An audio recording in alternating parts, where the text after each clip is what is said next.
얼마 전에 드렸던 이야기 중에 하나라 어떤 좋은 이야기가 있을까 아무리 생각을 해봐도 이 이야기 외에는 더 딱 어울리는 이야기가 없습니다.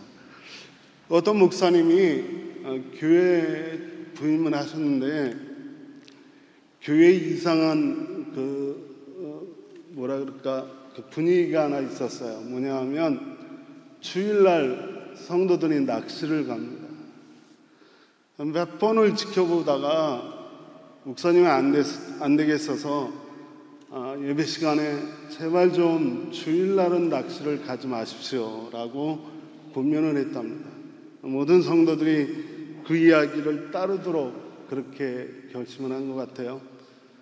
근데 정말 그 다음 주가 됐는데 다른 분들은 다 그 얘기를 듣고 낚시를 안 가셨는데 목사님이 마음에 이렇게 저분은 그래도 내 말을 지키시겠다라고 생각했던 집사님이 교회에 안 보이는 거예요. 목사님이 화가 슬쩍 나고 예배 끝나자마자 그 집사님한테 전화를 드렸어요. 집사님 어디 계십니까? 예배도 끝났는데. 그랬더니 이 집사님의 대답이 예, 지금 낚시터입니다. 그러는 거예요. 목사님 화가 많이 나서 다른 분은 아무리 그래도 집사님만은 제 말씀을 들을 줄 알았는데 주일날 예배도 안 드리고 낚시터 가 계십니까? 좀 실망입니다. 그렇게 얘기를 했더니 그 집사님 이야기가 이렇게 이야기하더랍니다. 평소에 목사님이 하나님은 우리의 몸보다는 마음을 받으시길 원하신다 그렇게 말씀하셨죠? 그래서 예 맞습니다. 그랬더니 그래서요 제가 주일이 됐는데 낚시터를 가고 싶은데 제가 낚시터 가고 싶은 마음을 가지고 교회가 있으면 제 몸은 교회가 있는데 마음은 낚시터가 있어요. 그리고 제가 낚시터에 가면 낚시하면서 몸은 낚시터에 가 있지만 잠깐만 목사님 말씀이 생각나서 마음은 교회가 있습니다. 그래서 제가 마음이 교회 가기 위해 어쩔 수 없이 몸이 낚시터에 와 있습니다.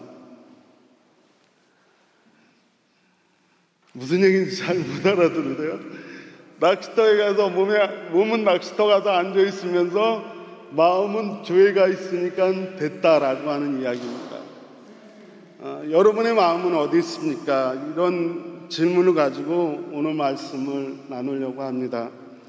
오늘 말씀은 열왕기서입니다. 열왕기서의 시작은 이런 말로 시작을 합니다. 다윗이라고 하는 사람이 나이가 많이 들어서 이제는 더 이상 왕위를 계속할 수 없습니다.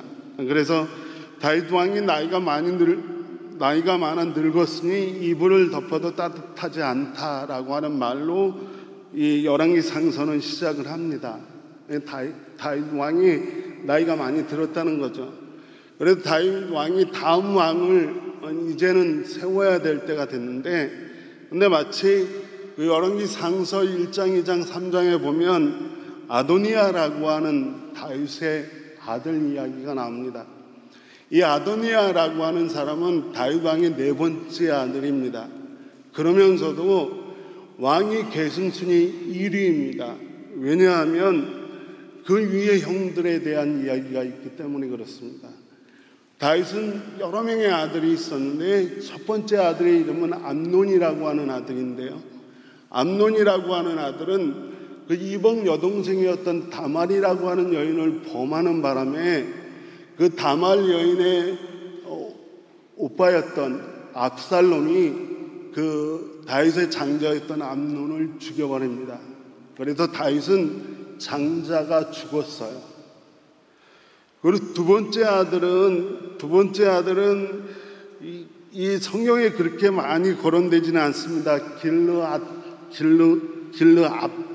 길르압이라고 하는 사람인데요. 다른 이름으로는 다니엘이라고 불리기도 합니다. 근데 성경에는 이 사람에 대해서 별로 다루질 않습니다. 그래서 두 가지 견해가 있어요. 두 번째 아들에 대해서는 첫 번째로는 어렸을 때 죽었다. 그래서 성경이 다루질 않는다. 근데 더 신빙성 있는 이야기는 이겁니다. 이 길르압 다니엘이라고 하는 다윗 왕의 두 번째 아들의 어머니가 누구냐 하면 어머니가 제가 두 사람의 이름이 잠깐만 헷갈려요. 아비가일이라고 하는 여인이에요. 여러분 혹시 기억나세요? 얼마 전에 나발이라고 하는 어리석은 사람의 이야기를 하면서 그 어리석은 사람의 지혜로운 아내 아비가일에 대한 이야기를 말씀드렸습니다. 근데 그 지혜로운 여인 아비가일이 다윗과 결혼해서 낳은 아들이 바로 두 번째 아들 이 길르압이라고 하는 사람입니다. 그래서 이야기하길 워낙 어머니가 지혜로워서 아들을 보니까 그 아들이 왕이 될 제목이 아니에요. 그렇기 때문에 일찌감치 그 왕위 계승전에서 빼버렸어요. 그래서 평범하게 살아갔다는 이야기가 있습니다. 그리고 다윗 왕의 세 번째 아들은 누구죠? 압살롬이에요. 압살롬은 다윗의 장자 암논을 죽인 일 때문에 다윗이 미워했어요. 그리고 왕위에서 쫓아내버렸어요. 그랬더니 이 사람이 반란을 일으켜서 다윗에게 도전을 하죠. 아버지에게 반란을 하고. 근데 그 반란은 실패했어요. 나귀를 타고 도망가다가 이 압살롬이라고 하는 사람이 머리가 길었나 봐요. 그 머리카락이 상수리 나무에 걸려서 죽어버렸어요. 그리고 쫓아가던 다윗의 신복이었던 요압 장군이 창으로 그의 심장을 3번 찔러서 죽입니다. 첫째도 암논도 죽고요. 두 번째 아들도 왕위 계승전에서 완전히 빠져버리고 세 번째 아들인 압살롬도 죽었습니다. 그렇다면 네 번째 아들인 아도니아라고 하는 이 사람이 왕의 후계자 역할을 하는 건 자연스러운 일입니다. 이 사람은 분명히 정통성이 있는 왕위 계승자입니다. 그리고 열왕기서에 보면 이 사람에 대한 평가가 아주 짧게 나옵니다. 뭐라고 나오냐면 용모가 뛰어난 사람이라고 하는 평가를 내놓습니다. 그리고 또 한 가지 평가는 이 아도니아라고 하는 이 아들이 왕위 계승자로서 역할을 하고 있는데 다윗 왕이 그것에 대해서 말리지를 않습니다. 인정합니다. 그리고 아도니아라고 하는 이름 자체가 여호와는 나의 주님이시다. 주님은 여호와시다라고 하는 뜻이 있습니다. 그만큼 이 사람은 충분히 왕이 될 수 있는 사람입니다. 거기다가 왕위 계승 순위 1순위인 사람에다가 용모가 뛰어난 사람이라고 하는 이야기는 왕으로서의 자격과 그 골격을 가지고 있는 사람이라는 거죠. 그래서 열왕기상서 1, 2, 3장에 보면 그 당시에 유력한 제사장이었던 아비아달이라고 하는 제사장이 이 사람을 지지해요. 그리고 다윗 왕의 그 정말 굉장한 충복이었던 요압 장군도 이 사람을 지지해요.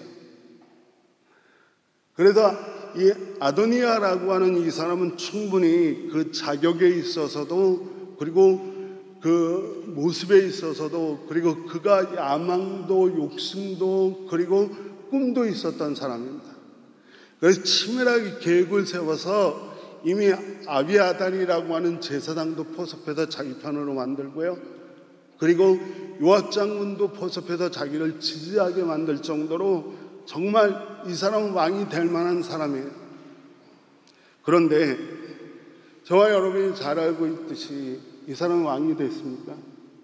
되지 못했어요. 왜요? 이 사람은 왕이 되지 못하고 도리어 누가 왕이 됐죠? 여러분 잘 아시는 대로 솔로몬이 왕이 됐습니다. 솔로몬은 다윗 왕의 몇 번째 아들입니까? 11번째 아들이에요. 네 번째 아들이 정통성이 없다는데 11번째 아들에겐 정통성이 있겠습니까? 차라리 아도니아가 왕이 되었어야 됨에도 불구하고 11번째 아들인 솔로몬이 왕이 됐습니다. 근데 여러분 아도니아하고 그리고 11번째 아들인 솔로몬하고 차이가 있어요. 여러분 잘 아시는 대로 아마 그 솔로몬 하면 다윗의 가슴이 찌릿찌릿할 겁니다. 두 가지 이유 때문에. 하나는 부끄러워서, 하나는 너무 애처로워서. 왜냐하면 이 솔로몬이라고 하는 아들이 누구와의 사이에서 태어난 아들입니까?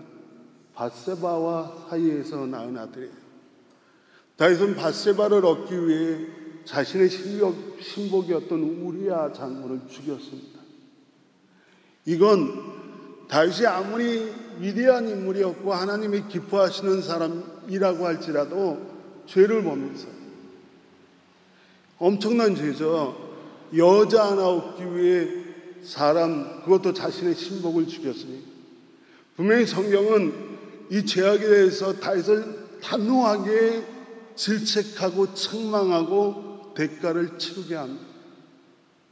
그리고 용서하세요. 하나님 무작정 용서하시는 분이 아니죠. 하나님 분명히 대가를 치르게 하시고 용서하시는 하나님입니다. 다윗이 치렀던 대가, 그게 뭐냐 하면 이 밧세바와 다윗 사이에 태어났던 첫 번째 아이가 8일 만에 죽어요.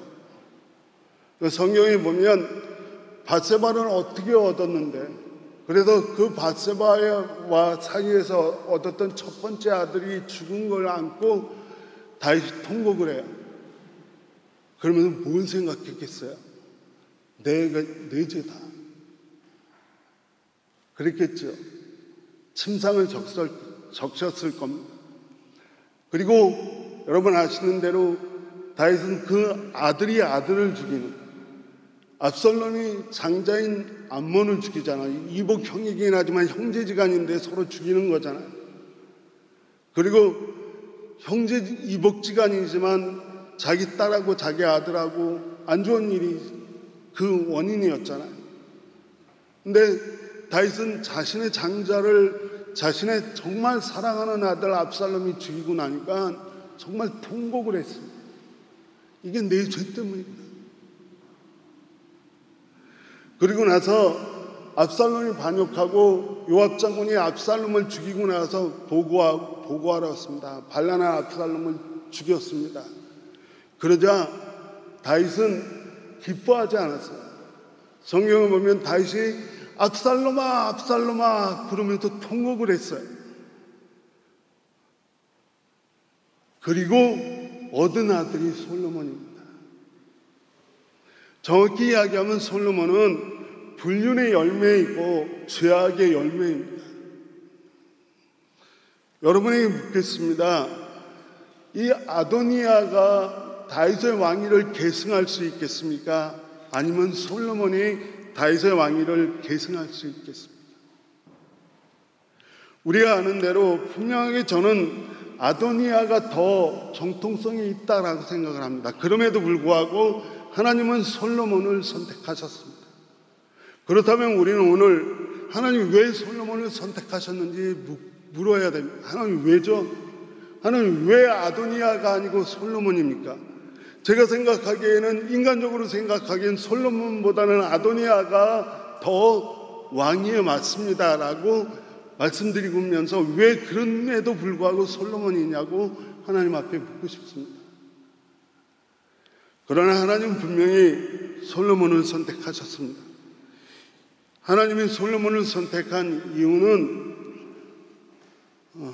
오늘 설교 제목에서 이미 예시했고 앞에 이야기에서도 예시했듯이 마음입니다.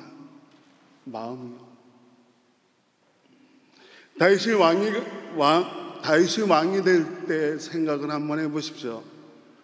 하나님은 사울 왕에게 실망을 했습니다. 그래서 선지자 사무엘은 사울 왕에게 마음이 상했고요. 그리고 하나님은 사울을 왕으로 세운 걸 후회하셨다라고 해서 사울 다음에 왕을 세우기 위해서 사무엘 선지자를 베들레헴에 있는 이새의 집으로 보냅니다. 이새의 집에 간 사무엘 선지자가 왕제가 누구인지, 왕이 될 만한 사람이 누구인지라고 살피고 있을 때 이새의 첫 번째 아들 엘리압이 딱 들어서는 모습을 보고 사무엘이 그렇게 이야기합니다. 야, 주님이 세우실 사람이 주님 앞에 서 있구나라고 이야기합니다.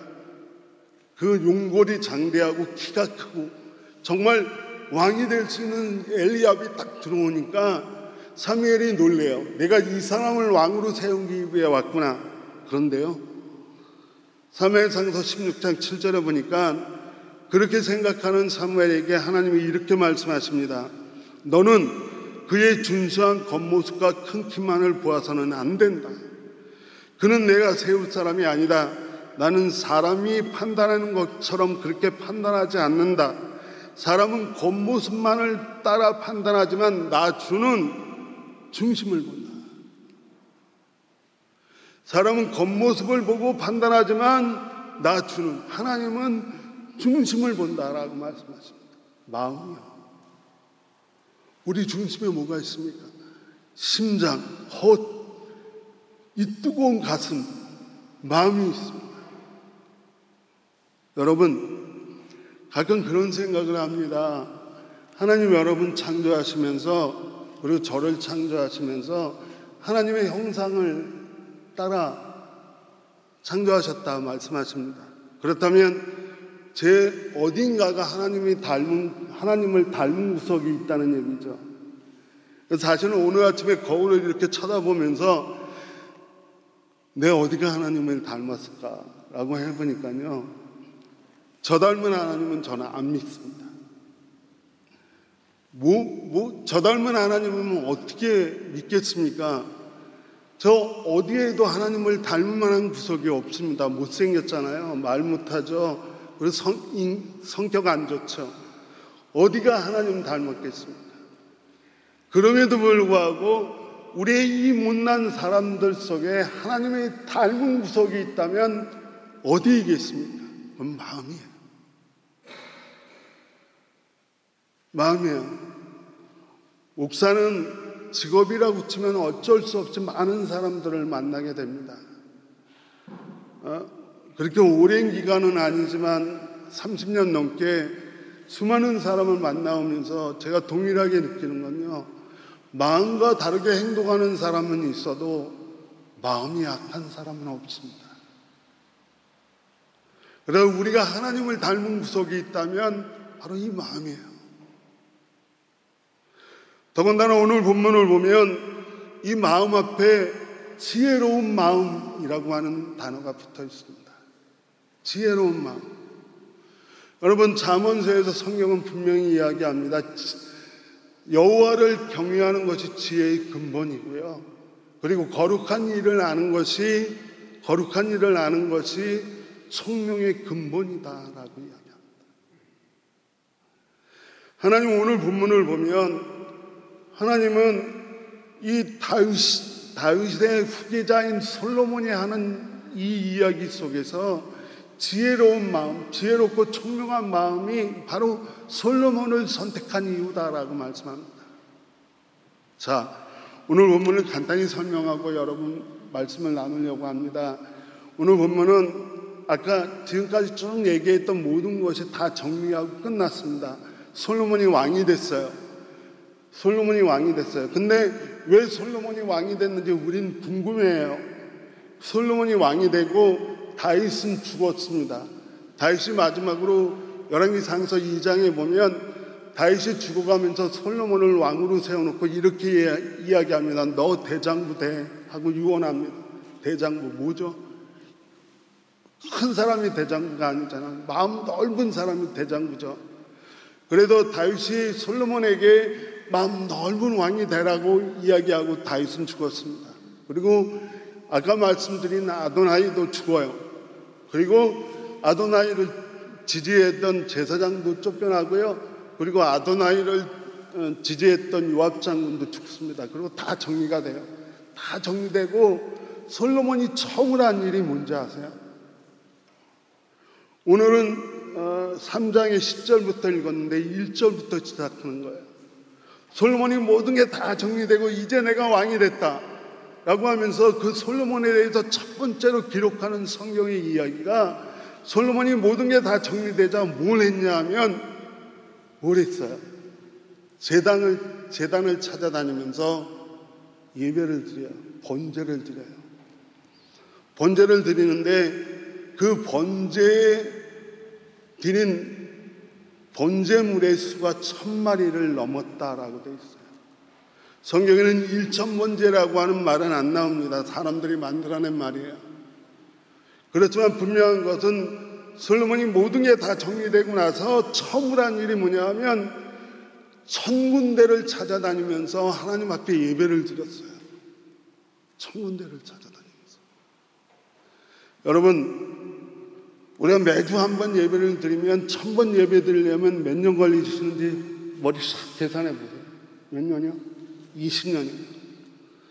20년 동안 주일 한 번도 안 빠졌다는 얘기예요.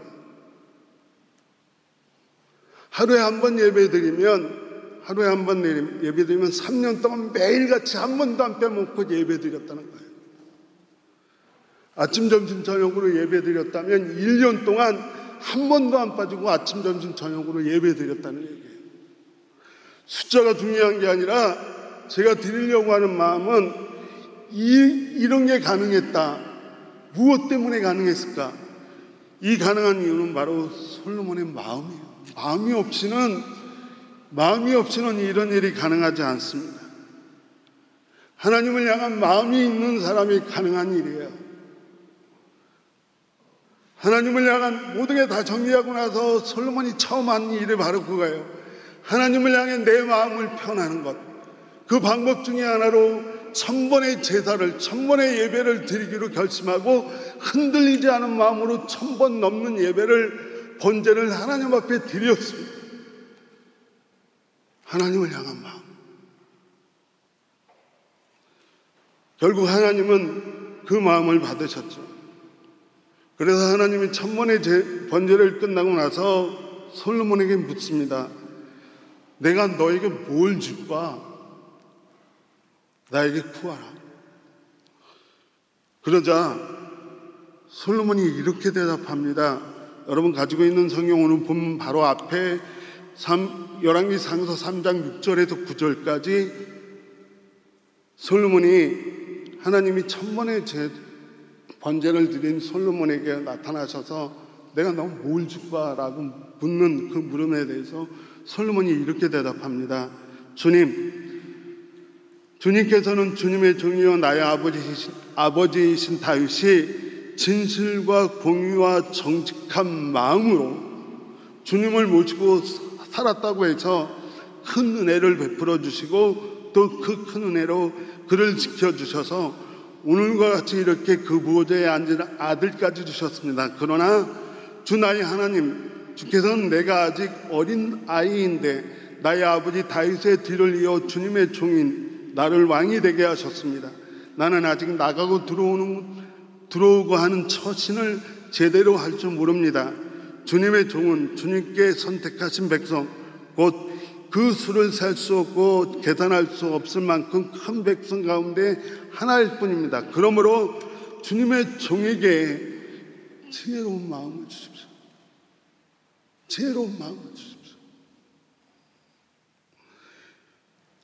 솔로몬이 아버지 다윗에 대해서 평가하길 진실과 공의와 정직한 마음으로 하나님을 보고 사는 사람이었기 때문에 그 마음이 진실과 공의와 정직이라는 것으로 하나님을 향했던 사람이기 때문에 하나님이 그 다윗을 지켰던 것처럼 저는 지혜로운 마음이 하나님께 저에게 전해져서 그 지혜로운 마음으로 하나님을 바라보겠습니다 라고 하는 거예요.